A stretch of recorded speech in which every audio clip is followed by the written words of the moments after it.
I'm Heather, 32 years old, and 3 weeks ago, at my father's retirement party, he did something that made me decide to erase myself from this family, permanently.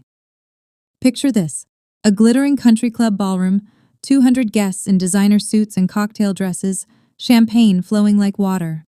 My father stood on stage, microphone in hand, introducing his family one by one. When he got to me, he smiled that smile I'd seen 1,000 times, the one that looked warm to everyone else but cut like glass. "And this is my daughter Heather," he said. "No degree, no future, just freeloads off the family." 200 people laughed. I didn't flinch. I didn't cry. I just smiled, raised my champagne glass and said, "Cheers. This is the last time any of you will see me." Then I walked out. The room went completely silent. What happened next? That's what I'm here to tell you.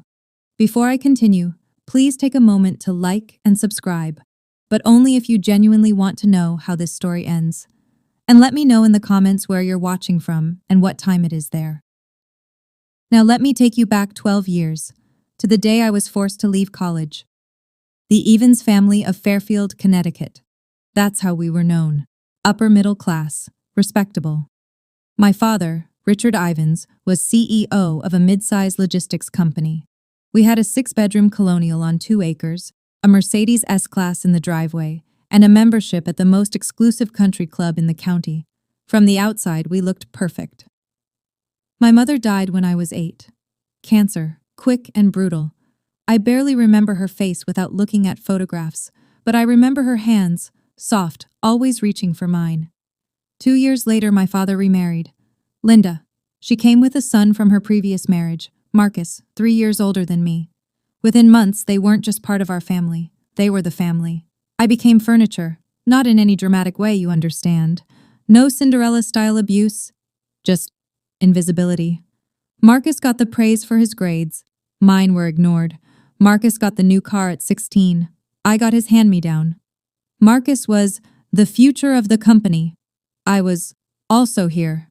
My father never hit me, never screamed at me. He just looked through me, like I was a window he was trying to see past. But there was one person who saw me. My grandmother, Margaret Ivans. My father's mother. She'd call me every Sunday, ask about my classes, my friends, my dreams. She'd say things like, "You remind me of myself at your age, Heather. Underestimated. But I see you." She left me something when she died, something no one in the family knew about. But I'm getting ahead of myself. In this family, I learned to become invisible. What I didn't know then was that invisibility would become my greatest weapon. The day my future was decided for me, I was 20 years old. Sophomore year at UConn, business major, 3.8 GPA. I had plans, dreams. A scholarship application sitting on my desk for a summer program in London. My father called me home on a Wednesday. "Family meeting," he said. Those 2 words had never meant anything good. I found him in his study. Mahogany desk, leather chair, walls lined with awards and certificates. Linda stood beside him, her hand on his shoulder, supportive, united. "Heather," my father began, not looking up from his papers, "we need to make some sacrifices as a family. Marcus has been accepted into the Wharton MBA program. It's an incredible opportunity." My heart rate didn't change. I already knew where this was going. "We can't afford both your tuition and his program," he continued. "So we've decided you'll take a break from school, just for now. Marcus's career will benefit the whole family." Linda nodded, her voice honey-sweet. "A girl doesn't need an MBA to have a good life, Heather.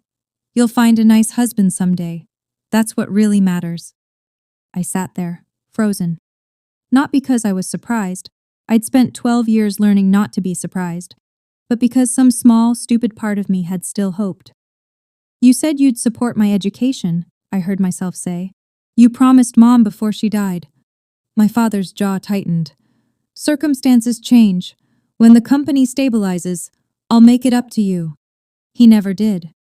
What I found out later, through a cousin's slip of the tongue, was that there was plenty of money. They just chose not to spend it on me. I didn't argue that day. I just nodded. But inside, I made a promise to myself.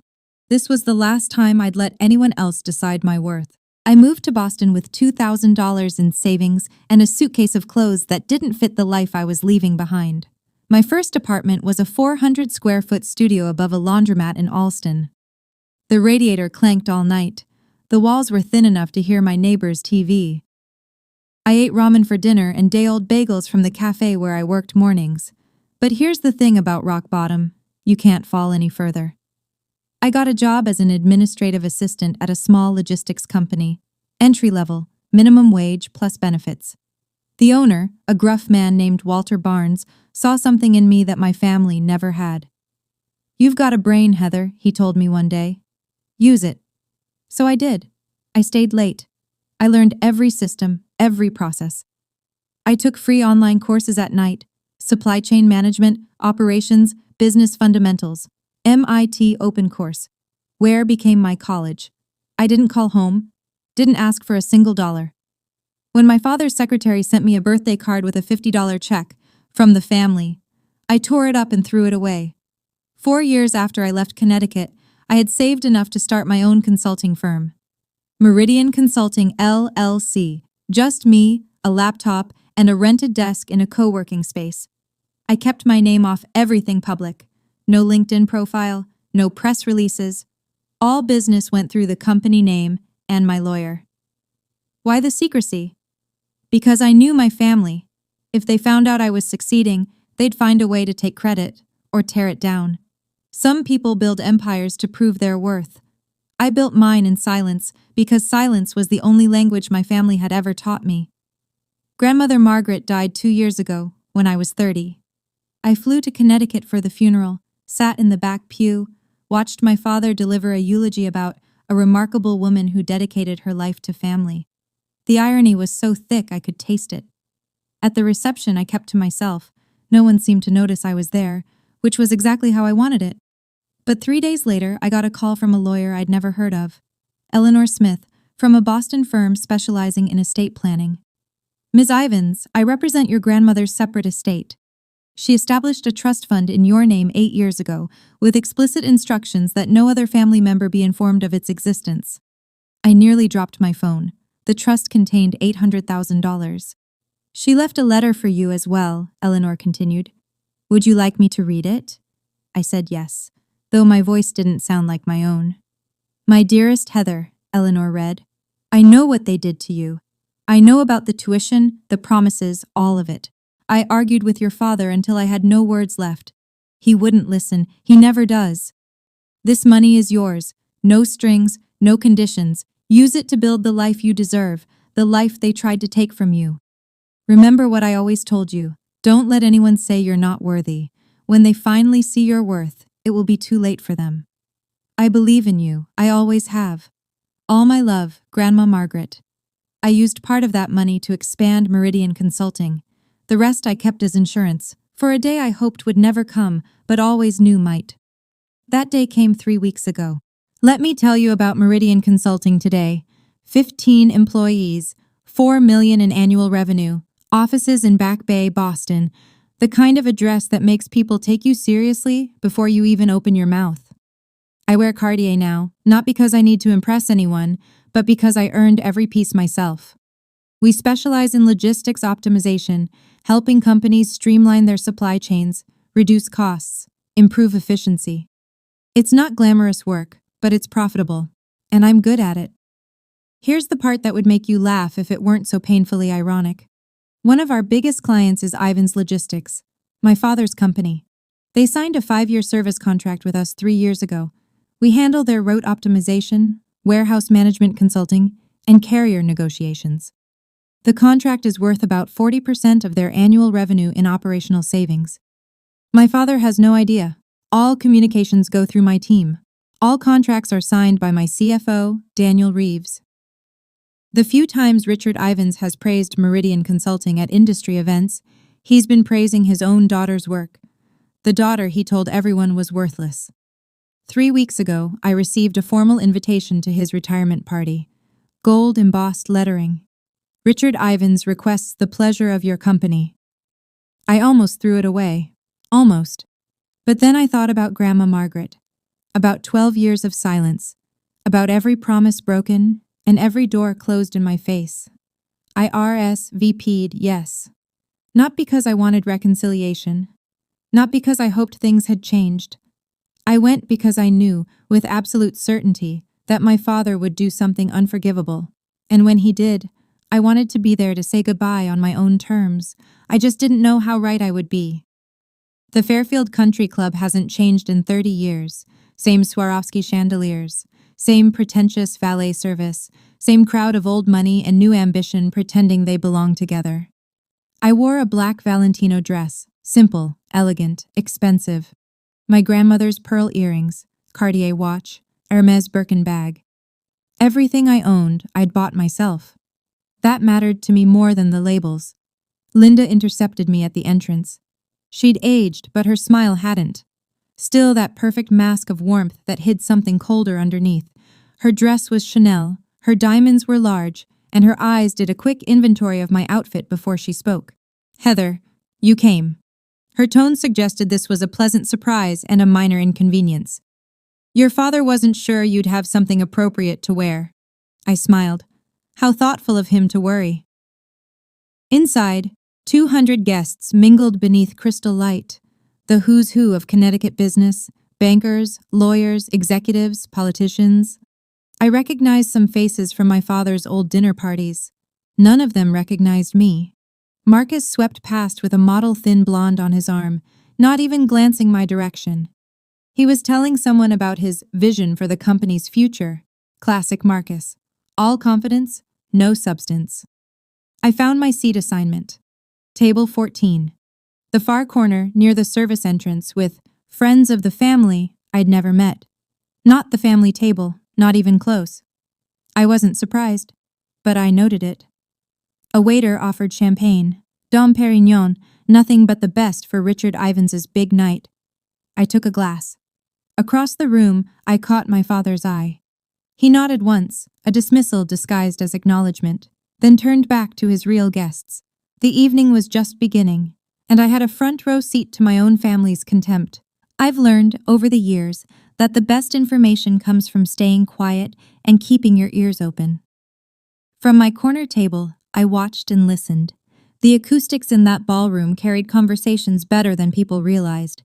My father was holding court near the bar, surrounded by business associates. I heard him mention operational restructuring and strategic partnerships, standard executive speak. But then, "Meridian Consulting has been transformative for us," he was saying to a silver-haired man I recognized as a major shipping executive.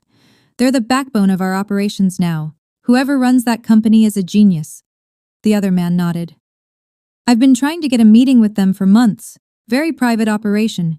Do you know who's behind it?" My father shrugged. "Never met them personally. Everything goes through their legal team and account managers. But honestly, I don't care who they are as long as they keep delivering results." I took a sip of champagne to hide my smile. My phone buzzed. A text from Daniel, my CFO. "Contract renewal docs from Ivan's Logistics arrived today. They want another 5 years.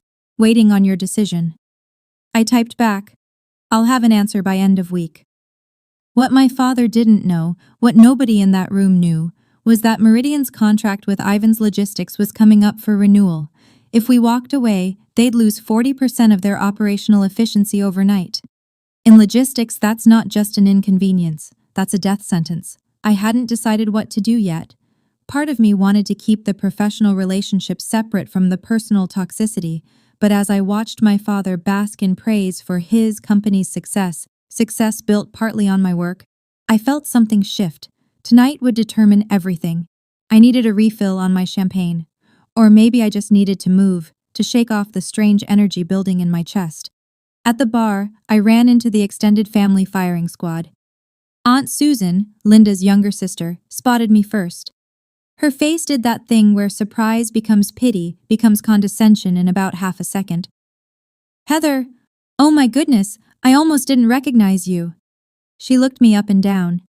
"You look, well, still up in Boston, doing whatever it is you do?" "Consulting," I said.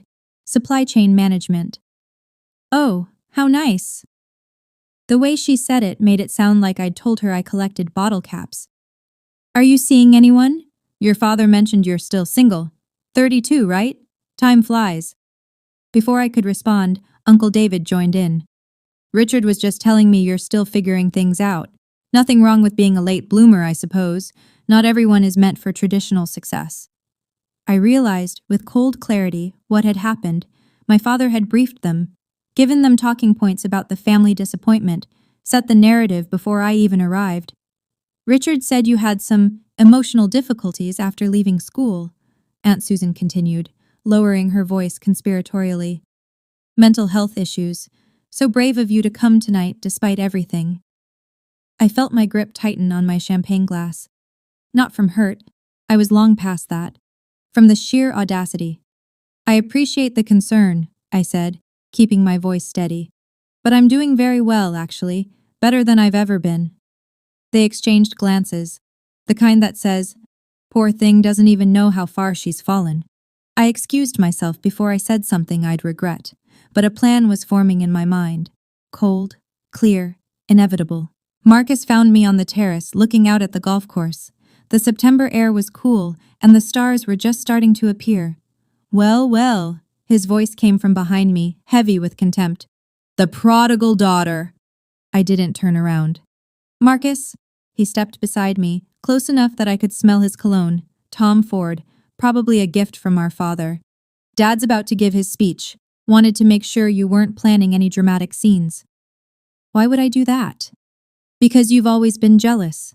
He said it like it was established fact. The way you stormed off after the tuition decision. The way you disappeared to Boston like some wounded animal. You've never gotten over it. Now I turned. Looked at my stepbrother in his $5,000 suit, his Rolex, his perfectly styled hair. Is that what you tell yourself? His eyes hardened. I heard you started some kind of company up there, playing businesswoman. He laughed, short and cruel. How long until it fails? 6 months? A year? Then you'll come crawling back, begging Dad for help. I won't. You will. You always do. You're weak, Heather. You always have been. I could have told him then. About Meridian, about the contract, about how his precious company's success was built on the work of the sister he dismissed. But I didn't. Because some revelations need the right stage. You know what, Marcus? You can believe whatever makes you feel better. I started to walk past him. But I promise you this. After tonight, you're going to wish you'd treated me differently. His laugh followed me inside. Dismissive, arrogant. He had no idea what was coming. None of them did. The ballroom lights dimmed. A spotlight hit the stage. My father climbed the steps to thunderous applause, the conquering hero of Connecticut logistics, taking his final bow.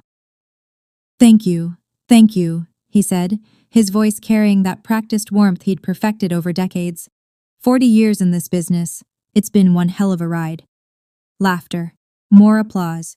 He began his speech, thanking partners, employees, mentors, thanking God, thanking luck, taking credit for everything. Then came the family segment. I couldn't have done any of this without my incredible wife, Linda. He gestured to her table. 30 years of putting up with my late nights and business trips. You're a saint. More applause. Linda dabbed at her eyes, perfectly on cue. And my son, Marcus, who will be taking over as CEO come January. Richard beamed with pride. The future of Ivan's Logistics. I couldn't be prouder. Standing ovation.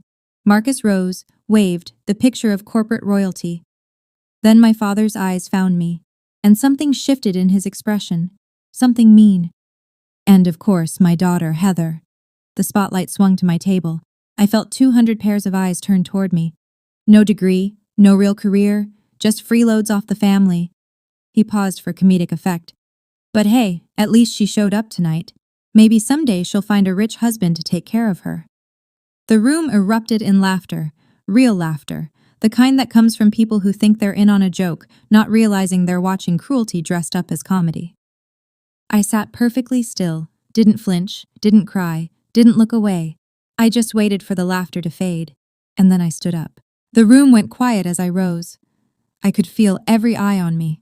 Some curious, some pitying, some already preparing to witness a breakdown, the unstable daughter finally cracking under her father's harmless joke. I picked up my champagne glass, slowly, deliberately. My father's smile faltered, just slightly. He hadn't expected me to react. I never did. I was supposed to sit there and take it, like I always had. I raised the glass toward him. "Congratulations on your retirement, Dad." My voice was clear, steady, loud enough for every microphone in the room to pick up.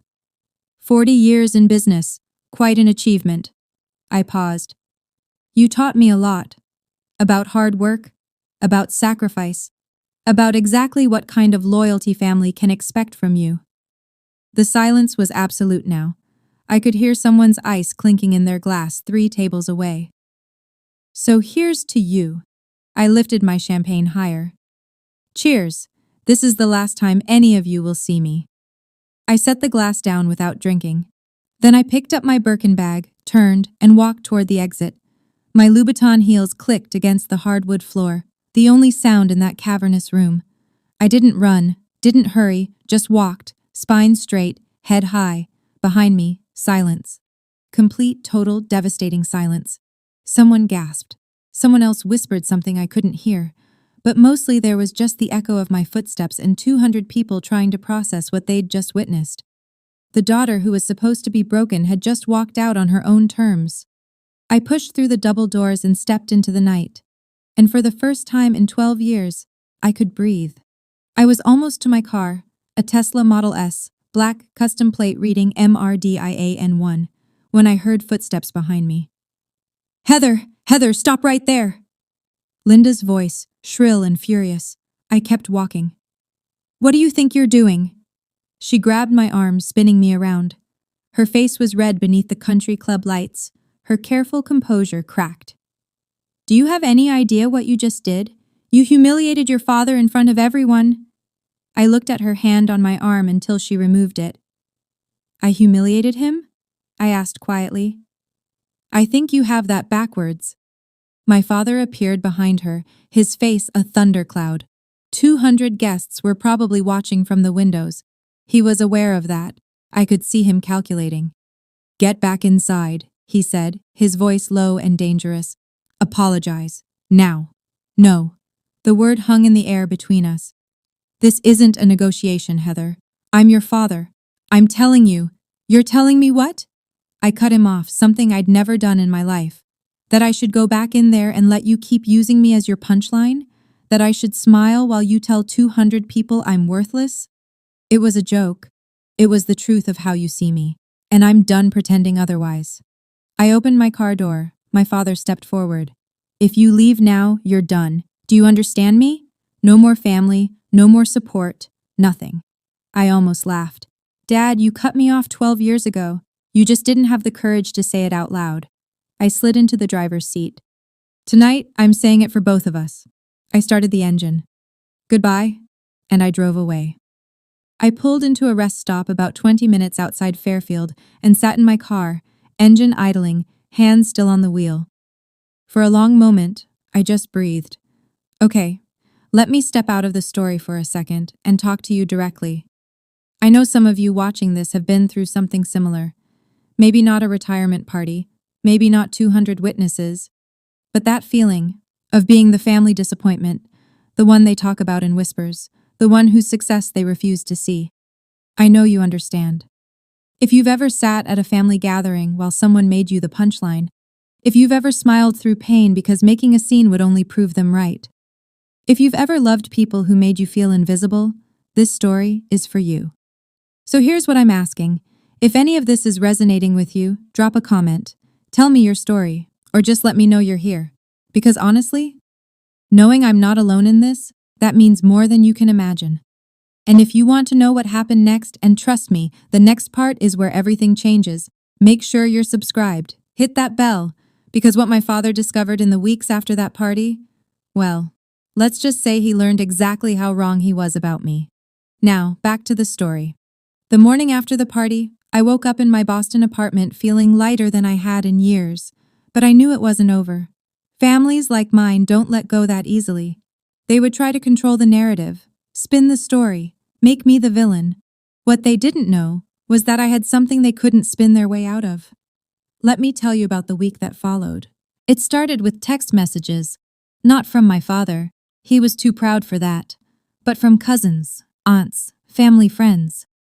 People I hadn't spoken to in years, suddenly very concerned about my mental state. Heather, I heard about the party. Your dad says you're struggling. Do you need help? Susan told me you had some kind of breakdown. We're all worried about you, sweetie. Your father loves you. He just wants what's best. Maybe you should apologize and come home. The narrative was already being written. Poor Heather, unstable, jealous, had some kind of episode at the party. Richard Ivins, patient, loving father, doing his best with a troubled daughter. I didn't respond to any of them. Then came the more interesting call. My phone rang on Tuesday afternoon, a Connecticut number I didn't recognize. I answered anyway. Miss Ivins, this is James Crawford. I'm a partner at Ivins Logistics. The voice was polished, professional. I'm calling on behalf of Richard. He'd like to discuss mending fences. Really? Between you and me, there's been some concerning chatter about your connection to certain business partners. Rumors, probably nothing. But Richard thought it would be good to clear the air. I went cold. Rumors, business partners. They were fishing. What kind of rumors? I asked, keeping my voice neutral. Oh, something about our consulting partners at Meridian. Someone thought they'd seen you at their offices once. I'm sure it's a misunderstanding. My mind raced. How? Who had seen me? When? I'm not sure what you're referring to, I said. But please tell my father I have nothing to discuss with him. I hung up. They were getting close. Closer than I'd realized. It was time to stop waiting and start acting. While I was fielding concerned texts in Boston, my father was facing a different kind of crisis in Connecticut. I learned later, much later, what happened in that boardroom. Richard Ivins had walked into what should have been a routine quarterly meeting. Instead, his CFO looked like he'd seen a ghost. We have a problem with Meridian Consulting, the CFO said, sliding a folder across the mahogany table. Their contract is up for renewal in 6 months. They haven't responded to our extension offer.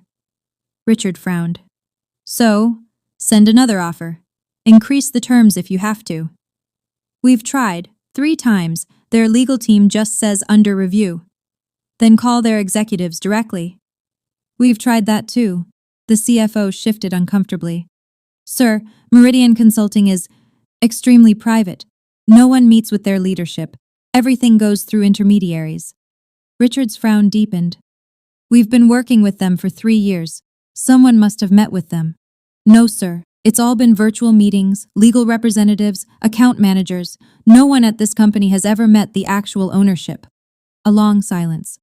If they walk away from us, the CFO continued, we lose 40% of our operational efficiency overnight. It would take at least 18 months to find a replacement, and that's optimistic. In this market, I know what it means, Richard snapped. He stared at the folder. Something was nagging at him. The timing, the silence, the fact that this was happening right after. Find out who owns that company, he said. I don't care what it takes. I want a name by end of week. What Richard didn't know, what he was about to discover, was that the name he was looking for was already on his family tree.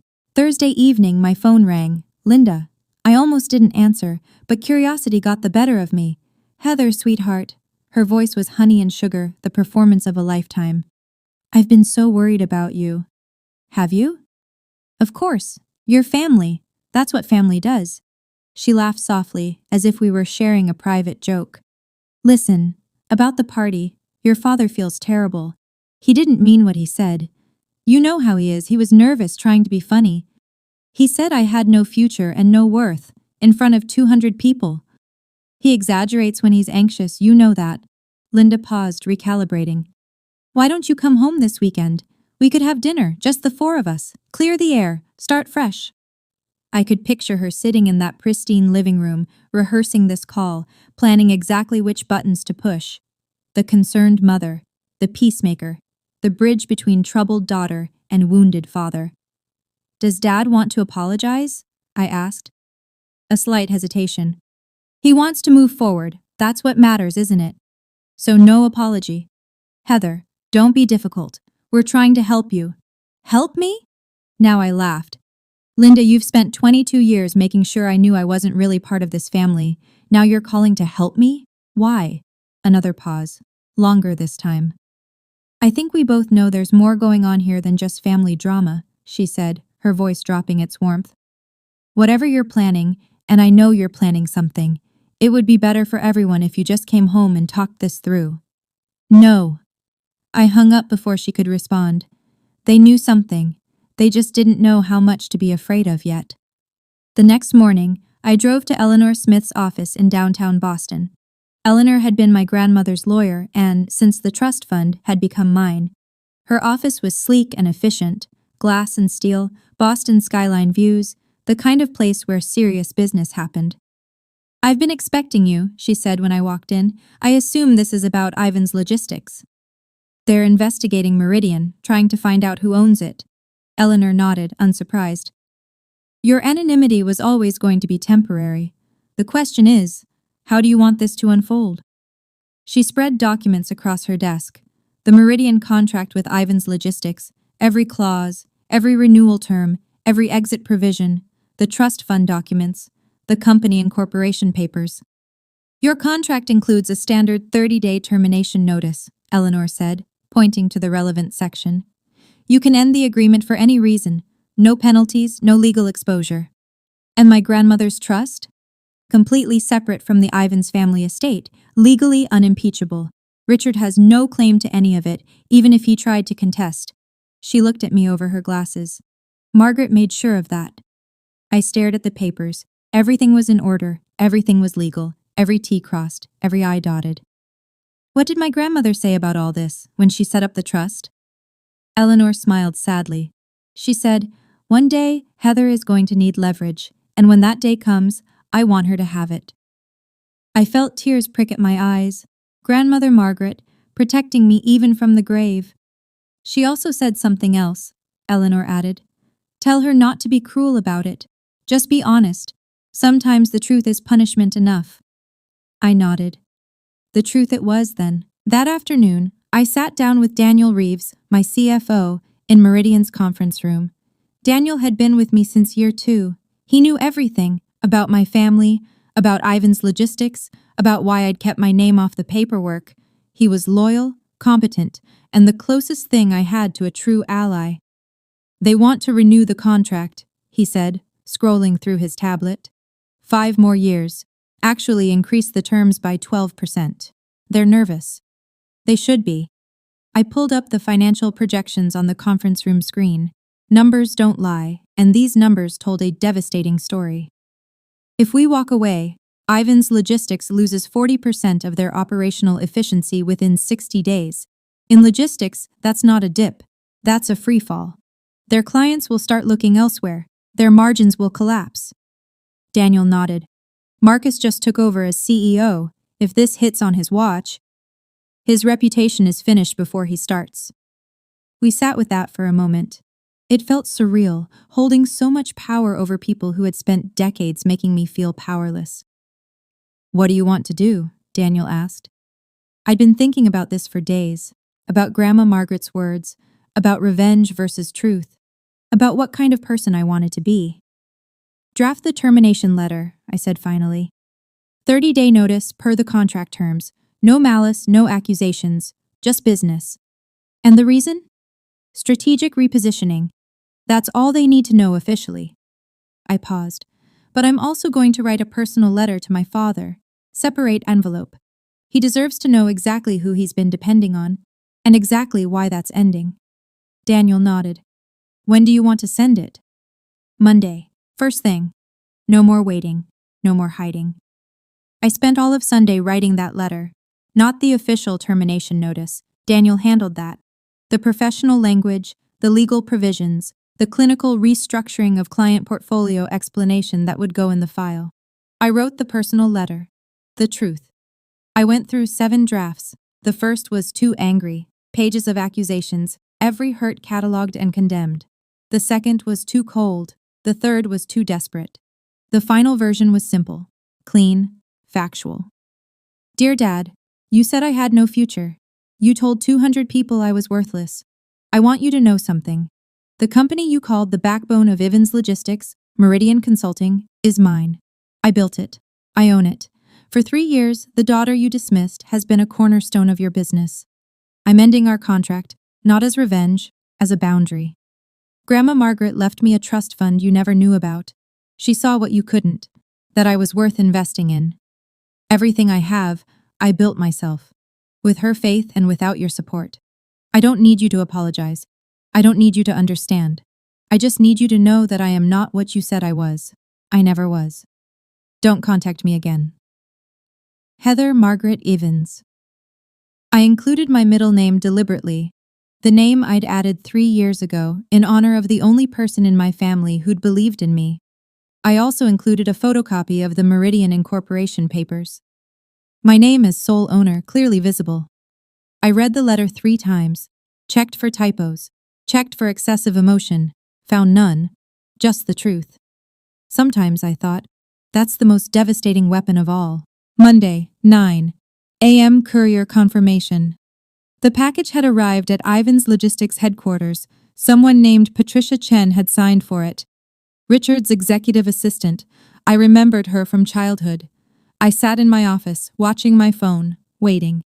10:15 a.m. Missed call from Richard Ivans. 10:17 a.m. Missed call from Richard Ivans. 10:23 a.m. Missed call from Marcus Ivans. 10:31 a.m. Missed call from Linda Ivans. 10:45 a.m. Missed call from Richard Ivans. 11:02 a.m. Text message from Richard. Call me now. 11:15 a.m. Text message from Marcus.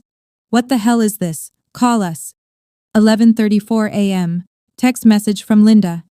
Heather, this is not funny. Pick up your phone. By noon, I had 12 missed calls, 8 text messages, and 2 voicemails I didn't bother listening to. I didn't respond to any of them. I had waited 12 years for this moment. They could wait a few more hours. At 2 p.m., my assistant knocked on my door. Ms. Ivans, there's a family who says they need to see you immediately. They're in the lobby. So, they'd driven to Boston, 5 hours of traffic and panic just to confront me in person. I took a deep breath, checked my reflection in the window, straightened my blazer. Send them to conference room B, I said. I'll be there in 5 minutes. This was it. The conversation I'd imagined 1,000 times. The confrontation I'd prepared for without knowing when it would come. I thought of Grandma Margaret, of her letter, of her faith in me. Don't be cruel, she'd said. Just be honest. I stood up, smoothed my skirt, and walked toward the conference room. Time to be honest. Conference room B had glass walls. I'd chosen it deliberately. My 15 employees could see inside, though they couldn't hear. Witnesses, not to humiliate anyone, but to ensure the meeting stayed civil. Richard, Linda, and Marcus stood clustered near the window, looking out at the Boston skyline they'd never expected to see from this perspective. From my domain. My territory. My father turned when I entered. His face was gray, older than I'd ever seen him look. Heather. His voice cracked on my name. What is this? Hello, Dad. Linda. Marcus. I took a seat at the head of the conference table, calm, professional. I assume you received my letter. Your letter? Marcus stepped forward, jabbing his finger toward me. You can't just, this isn't. Sit down, Marcus. My voice was quiet but firm. I won't discuss anything with you yelling across the room. He looked at my father, uncertain. Richard nodded sharply. They sat. For a long moment, no one spoke. Finally, Richard leaned forward. This is all some kind of misunderstanding. What part? Meridian Consulting. You can't possibly, a company like that, you didn't. I did. I slid a folder across the table. Company registration, tax filings, client list. 3 years ago, your company signed a contract with mine. You praised my work at industry events. You called us transformative. You just didn't know you were praising me. Linda's face had gone pale. But you don't have a degree. You were just a what, Linda? A disappointment? A failure? I shook my head. I was a 20-year-old who was told to sacrifice her future. I built something anyway. Silence. My father stared at the documents like they might burst into flames if he looked hard enough. Okay. Richard's voice was strained, the mask of corporate composure cracking. I apologize. I apologize about the party. Is that what you want to hear? I'm sorry. Now, can we talk about the contract? You're sorry because you need something from me. That's not an apology. For God's sake, Heather. Marcus slammed his palm on the table. Do you know what happens if you pull this contract? 20% of our workforce, gone, because of your petty revenge. It's not revenge, it's a business decision. Bullshit. He was standing now, veins in his neck visible.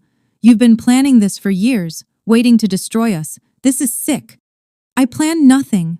I kept my voice level. I built a company. Your company chose to become dependent on mine. That's not my fault. You could have told us, Linda interjected, her voice high and strained. You could have said something. When? When you told me I didn't need education because I'd find a husband? When you spread rumors that I had mental health problems? When? She had no answer. I turned to my father. You want to know the worst part, Dad? I would have kept the contract going. I wasn't planning any of this.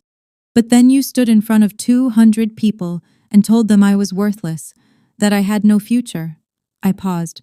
You chose this, not me. Richard's jaw worked. For a moment, just a moment, I thought I saw something like recognition in his eyes, like he finally understood what he'd done. Then it was gone. What do you want? He asked flatly. Nothing you can give me. There must be something. You're not listening. I don't want anything from you. I never did. I just want you to know the truth. Fine. Richard's voice went cold. The vulnerability was gone, replaced by the steel I'd known my whole life. If that's how you want to play this, you walk away from this family, you're done. No inheritance, nothing. I almost laughed. Dad, you cut me off at 20 years old. What inheritance? I could make things very difficult for you. I have connections, lawyers. On what grounds? I leaned forward. Every document is legal. Every contract was signed in good faith. There's nothing here you can sue me for, and we both know it. He glared at me. Don't be so sure. Actually, I am sure, because my lawyer, who was also Grandma Margaret's lawyer, has already reviewed every possible angle. I let that sink in. You remember Eleanor Smith? Margaret used her specifically because she knew you'd try something like this someday. Linda gasped. Margaret knew? About all of this? She left me a trust fund, $800,000, specifically structured so you couldn't touch it. I pulled out a photocopy of the trust document. She knew exactly what kind of family she raised. That's why she protected me from it. Richard's face went from red to white. She had no right. She had every right. It was her money. I stood. This meeting is over. Heather, we're done. I've said everything I came to say.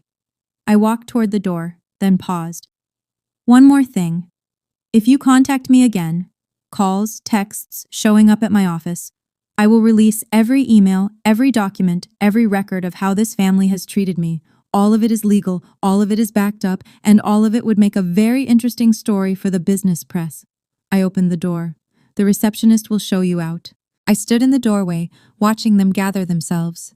3 people who had spent my entire life making me feel small, now looking very small themselves. My father rose slowly, like an old man suddenly aware of his age. Linda clutched her handbag like a shield. Marcus stared at me with something new in his eyes. Not contempt anymore, but fear. This isn't over, Marcus said. Yes, it is. I meant it. Every word. I spent 12 years building a life you tried to convince me I couldn't have. I did it without your help, without your approval, without your permission, and I'll continue to do it without any of you in my life. Linda's lower lip trembled, the performance of motherly concern. Heather, please, we're family. We share blood, Linda. That's all we share. I held the door open wider. I'm not asking for an apology. I'm not asking for reconciliation.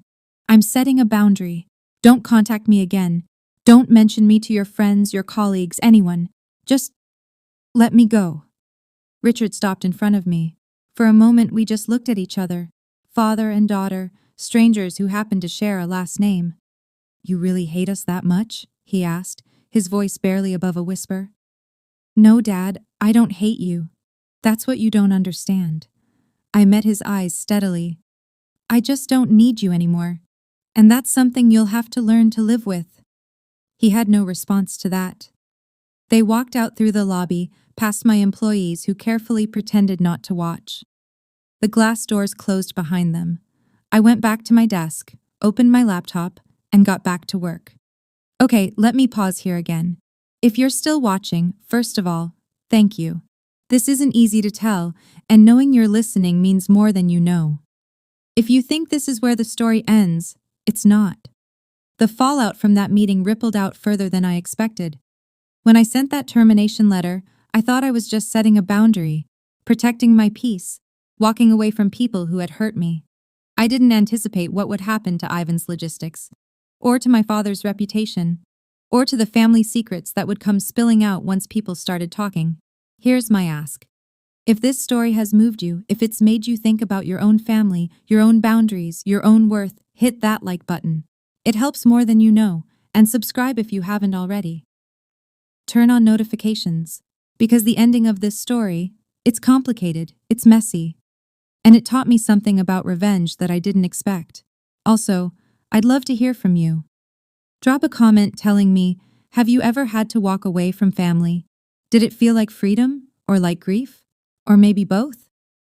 I've read every comment on my previous stories, and they've helped me feel less alone in this. So please, share your thoughts.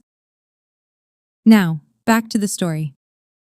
1 week after that confrontation in my office, I received a phone call from someone I hadn't spoken to in years, someone who had information that changed everything I thought I knew about my family, and about why they really treated me the way they did. Let me tell you about that call. The caller was my Uncle Robert, my father's younger brother. Robert had always been the black sheep of the Ivans family, an artist, a dreamer, the one who didn't go into business. I hadn't seen him since my mother's funeral, hadn't spoken to him in over a decade. "Heather." His voice was older, rougher. "I heard what happened, at the party, at Richard's office. Word travels fast. Small community." He paused. "Listen, there's something you should know. Something I should have told you years ago, but I was too much of a coward." I sat down slowly. "I'm listening." "When your father said the family couldn't afford both your tuition and Marcus's, that was a lie." "I know, I figured that out." "No, you don't understand. It wasn't just that there was money available. There was a specific fund. Your mother set it up before she died, for your education. Enough to cover a full 4 years at any school in the country." My heart stopped. "Richard drained it, used it for Marcus's MBA, then told you there was no money." Robert's voice cracked. "Your mother wanted you to have choices, Heather. Richard stole them." The room tilted. I gripped the edge of my desk. "Why didn't you tell me?" "Because I was afraid of Richard. We all were." Robert exhaled. "Margaret, your grandmother, she found out. That's why she set up the trust for you. She couldn't get your mother's money back, but she could make sure Richard didn't take anything else." I thought about Grandma Margaret's letter. "I know what they did to you." She knew, all along. "Why are you telling me now?" I asked. "Because it's time the truth came out. All of it." He wasn't done. 2 months after I terminated the Meridian contract, the consequences became public. I wasn't trying to monitor what happened to Ivan's logistics. Honestly, I was trying to move on. But in the Connecticut business community, news travels fast, especially bad news. The company announced a 20% workforce reduction, 70 employees laid off right before the holidays. The press release blamed market conditions and strategic restructuring, but everyone knew the real story. Their biggest consulting partner had walked away, and they couldn't recover. Marcus, barely 3 months into his role as CEO, was already being questioned by the board. His vision for the future was crumbling under the weight of his father's bridge burning. Richard came out of retirement to help manage the crisis. The triumphant exit he'd planned, the legacy he'd built, was unraveling. But the real damage was to their reputation. Word spread. Not from me. I kept my mouth shut. But 200 people had watched my father humiliate his daughter at that party, and when those same people heard that the daughter was actually his company's most important business partner, the whispers started. Did you hear about Richard Ivins? Mocked his own daughter, turns out she was keeping his company afloat. Always thought there was something off about that family. In Connecticut business circles, reputation is everything. And Richard's was crumbling. A former colleague told me that at a recent industry dinner, Richard sat alone. No one wanted to be associated with the man who'd publicly disowned the daughter who'd secretly been his backbone. I didn't feel triumphant hearing this. I didn't feel satisfied. I just felt tired. Grandma Margaret had been right. Sometimes the truth is punishment enough. I didn't have to do anything else. The truth did it all by itself. 6 months later, I sat in a therapist's office in Beacon Hill. Not because I was falling apart, because I was finally ready to put myself back together. You don't seem like someone who needs therapy, Dr. Patel said during our first session. Everyone needs therapy, I replied. I'm just finally letting myself admit it. We talked about my family, about the years of invisibility, about the burden of building success in silence, about the strange grief of cutting ties with people who were supposed to love me. Do you regret what you did? She asked. No, and I meant it. I regret that it had to happen, but I don't regret protecting myself. Outside of therapy, my life was good. Better than good. Meridian was thriving. We'd replaced the Ivins contract with 3 smaller clients, more diversified, more stable. Daniel got a promotion. I hired 4 new employees. We moved to a bigger office with views of the harbor. I reconnected with Uncle Robert. We had dinner once a month. He told me stories about my mother, the real ones, not the sanitized versions my father had fed me. She'd been fierce, apparently, stubborn, a fighter. You're just like her, Robert said. She'd be so proud of you. I still kept the photo of Grandma Margaret on my desk. I visited her grave every month, left flowers, told her about my life.